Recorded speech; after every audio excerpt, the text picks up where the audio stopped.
Hey guys, before we get started, make sure you like the video, it really does help out with the algorithm. And while you're at it, consider subscribing for more video game story summaries. Without further ado, let's go. The game kicks off with Alex reuniting with her older brother Gabe after they lost touch for 8 years due to the foster care system. After a reintroduction and a long-awaited hug, we get introduced to Alex's powers. She's an empath, so she can experience and manipulate other people's emotions if their emotions are strong enough. Alex noticed that her brother felt guilty for missing Alex growing up, so she reassured him that she's excited to be here, and Gabe set off to give his little sister the grand tour of Haven Springs, a small mining town in Colorado. They run into Eleanor, the elderly owner of the flower shop. Apparently, Gabe's been telling everyone all about his baby sister. Before they move on, they pop into the flower shop to grab some sunflowers for Charlotte, Gabe's girlfriend, after a fight they had. He takes them over to her place. While waiting for her brother outside, Alex meets Ethan, Charlotte's son. After bonding over comic books and him lending her his comic book that he's writing, Ethan lets it slip that he's going to go exploring by himself into the mountains because of the old mines that are up there. Alex makes him promise to be careful before heading to the music record store to get her brother a present. There she meets the local radio DJ, Steph, and Gabe's best friend Ryan, who helps Alex find the perfect gift for Gabe. That's when Gabe pops into the store to collect his sister, but before they head to their next stop, they run into Ethan. After he leaves, Alex tells Gabe what Ethan told her so he can let Charlotte know, because she knows how dangerous those mines could be, especially with all those explosions going on, with companies like Typhon looking for uranium to sell off to nuclear power plants. On their way to the Black Lantern, the bar where Gabe works, they run into Jed, the owner and local hero, who welcomes Alex to Haven. You see, 12 years ago, while working for Typhon, Jed saved a few miners from drowning. Anyway, they enter the bar and go upstairs where Gabe lives. And it's a pretty sweet place, to be honest. I mean, my guy's got his own arcade machine. But I digress. That's when he reveals to his little sister that he's giving her the entire place because he really wants to give her the opportunity to have a fresh start here in Haven. Besides, he mostly stays over at Charlotte's anyway. Alex uses this as an opportunity to hand over her present for Gabe, and they waste no time at all before putting it on a record player and vibing and dancing to the music like when they were kids. But suddenly, over the music we hear some loud knocking on the door. Gabe opens the door to a seriously pissed off guy called Mac, accusing Gabe of sleeping with his girlfriend Riley behind his back. But when Gabe tries to explain that he was just helping her with university interview practice, he starts beating the crap out of him. And this sets off Alex's empath powers. In a fit of rage, she attacks and beats Mac really bad, and she was so encompassed by the anger that she actually hit her brother when he attempted to stop her. That's when Mac leaves, and Gabe heads down soon after to start his shift. Meanwhile, Alex begins unpacking in her new home when she comes across some paperwork indicating just how long Gabe's been trying to track her down. Then she spots the guitar under the bed that Gabe was planning on gifting her as a housewarming gift. She started playing the guitar and singing that she doesn't belong here, before deciding to head downstairs and apologize to her brother. But Ryan, Jed's son, decides to take Gabe to the station to get some first aid before she can have the chance to. Regardless, that's when Alex meets Charlotte, Gabe's other half, and they get to chatting and they seem to really get along. Charlotte thanks Alex for telling Gabe about Ethan's plan before she heads off, and Jed gets Alex to cover for Gabe as a waitress at the bar. She first gets the order from Ducky and Diane, another newbie around these parts, who is the new process manager for Typhon. Then she goes over to Steph, who doesn't want to order but offers Alex the opportunity to join her, Gabe, and Ethan in a live-action role-playing LARP game, which Alex accepts. Alex starts clearing some tables when Max sneaks up on her and wants to talk with her for a sec. He apologizes to Alex but says that Riley's headed over and she's pretty heated, so he wants her to lie to cover his ass. But when Riley comes over, he asks Alex exactly what happened, and she decides to be honest with her. After thanking Alex for the truth, she breaks up with Mac and storms out. Soon after, Gabe returns from getting first aid and heads to the rooftop as Alex follows. On the roof, Gabe starts teasing Alex by giving her the silent treatment before they have a serious chat and it's clear he's not angry at all. In fact, he admits that he's only just beginning to understand just how rough life must have been for her in foster care, because it was pretty apparent that it was not the first fight she's been in. That's when she tells her brother about her empath abilities. He believes her almost immediately and calls them superpowers. His positive outlook on her abilities really starts to change her perception of them. Ryan finds the siblings seated on the roof drinking beer, announcing that Ethan's missing,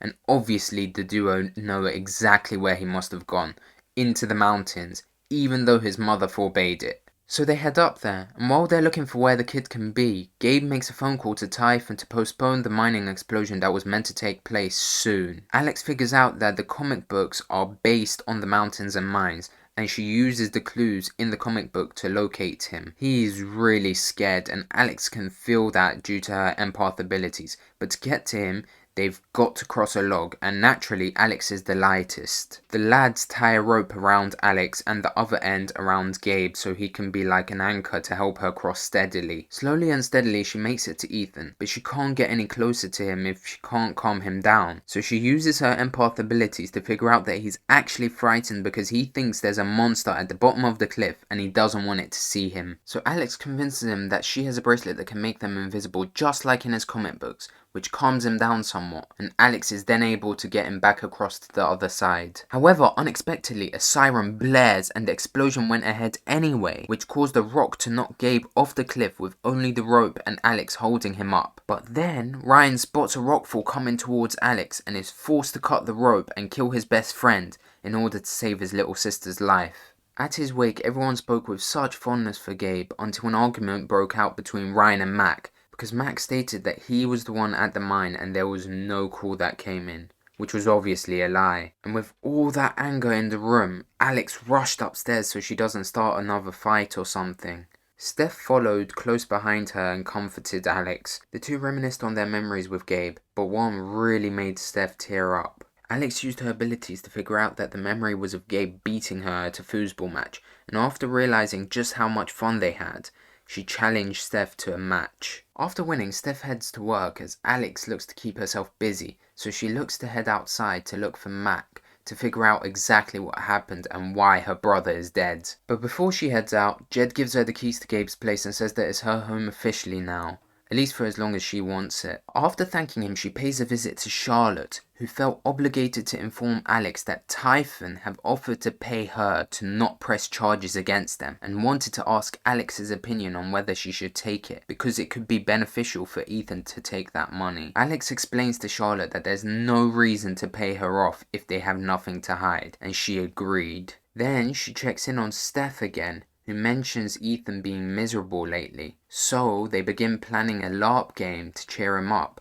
before checking in on Eleanor at the flower shop. Alex was wondering why she wasn't at Gabe's wake, and it soon becomes apparent that this poor old lady has Alzheimer's. After Alex jogs her memory about Gabe's death, she rushes to the back of the store sobbing as Alex leaves to search for Mac. She locates his ex, Riley, who tells Alex that Mac's been acting really weird since Gabe's death. He's been wanting to skip town and wanted her to join him, so she's worried, like seriously worried he's hiding something. So when Alex finds Mac, she confronts him about this, which leads to him storming off. But his emotions were running so high that they caused Alex's empath abilities to kick in. Using that, Alex was able to figure out that he's scared that he's constantly being watched by Typhon, because he took the call and told them to call off the explosion, but they went ahead with it anyway and forced him to lie about it. After revealing this information to Mac, it calmed him down that someone believed him and was on his side. Then Alex got a text from Ryan. He wanted to talk because they hadn't since the incident. He was so angry at what happened and he was blaming himself,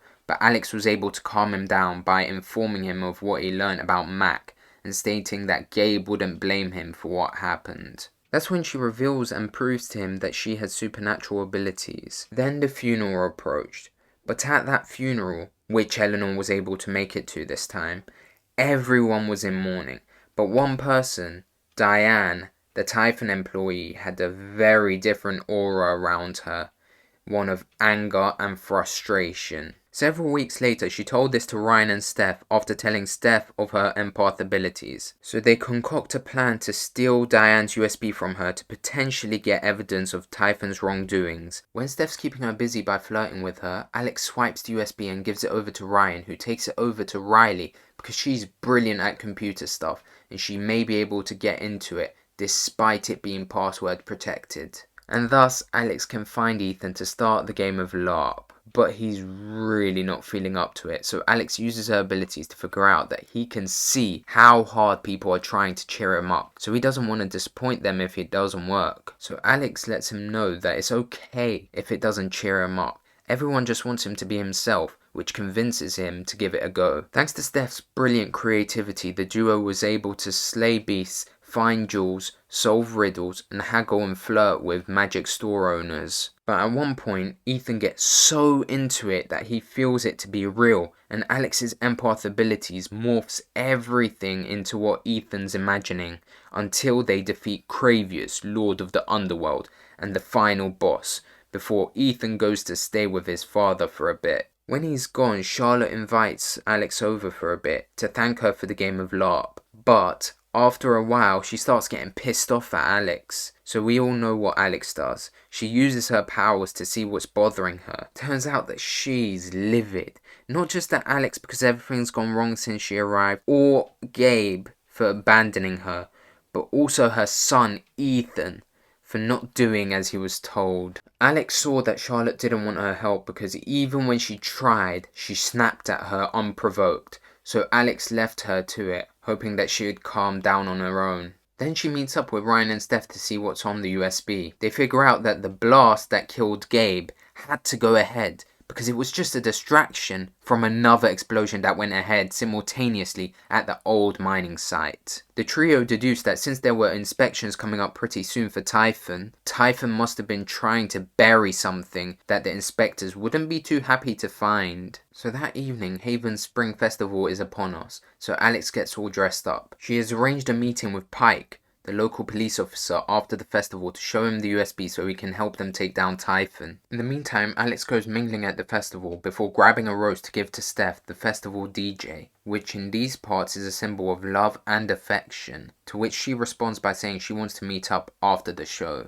But first, Ryan and Steph have arranged for Alex to sing and play her guitar as the live music of the festival, and although initially reluctant, she had the time of her life. After the show, Charlotte apologizes to Alex about before. Then, Alex heads over to the rooftop to meet Steph, where they make out. When Pike comes over to meet her, however, it's not the outcome that she had hoped for. He arrests Alex. It turns out that Diane is charging her for stealing her USB unless she returns it and never discusses anything on there again, and threatens her with a photo of Ryan and Steph, implying that if she doesn't comply, they'd be in trouble too. But Alex notices just how fearful Pike is of Typhon, so as a last resort, she removes all his fear and she herself internalizes it. Following this, he lets Alex go but keeps the USB. So Alex heads over to Jed to speak her mind as she explains everything that's been going on, as he responds by saying he knows exactly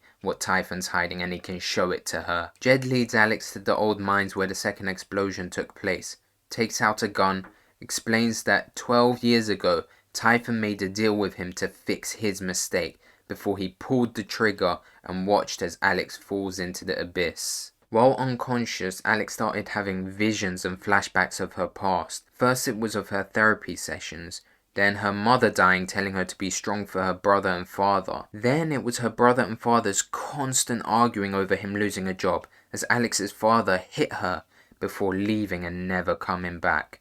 And finally, the foster care system. Nobody wanted her because she was the sensitive kid or the troubled kid. Gabe from her vision tells her to not blame herself for these events, because she has been, but what could she do? She was only 11 years old. Gabe gets her to accept that life gets hard sometimes, but to not let that make her give up. She has to fight for a better future, for not just herself, but for the people around her, because with her abilities, she can change the world. And with that, Alex awoke, using her one and only match to light a lantern. But eventually, when walking through the mines, the lantern's light faded and everywhere was pitch black. Therefore, Alex did the only thing she could. She focused in on a strong emotion, which created an aura of light, which she followed. It led to the mine where Jed supposedly became a hero and saved some miners from drowning. But it became clear that he in fact led them into the mine to work even though he knew it was a precarious situation. And when the place began flooding, he refused to help and killed 7 men to save himself, one of which included Alex's father. He fled with a few other men and made a deal with Typhon to cover it up and make him out to be a hero. So Alex escaped the mines before walking injured into the bar in front of everyone while Diane is chatting nonsense about renewing Typhon's commitment to Haven. Alex confronts Diane and Jed, and although the story seemed incredibly ridiculous, everyone, including Jed's own son, believed Alex, and with Pike's USB, she has all the evidence she needs. Alex was able to get Jed to confess to everything that happened, getting him arrested. After all that went down, Steph barged into Alex's place to tell her how brave what she just did was, so it made her want to be brave too. Alex's gal pal was planning on leaving town after everything got resolved, but now she tore up the ticket because she wants to be with her, whether she stays in Haven or not. She has given Alex a lot to think about,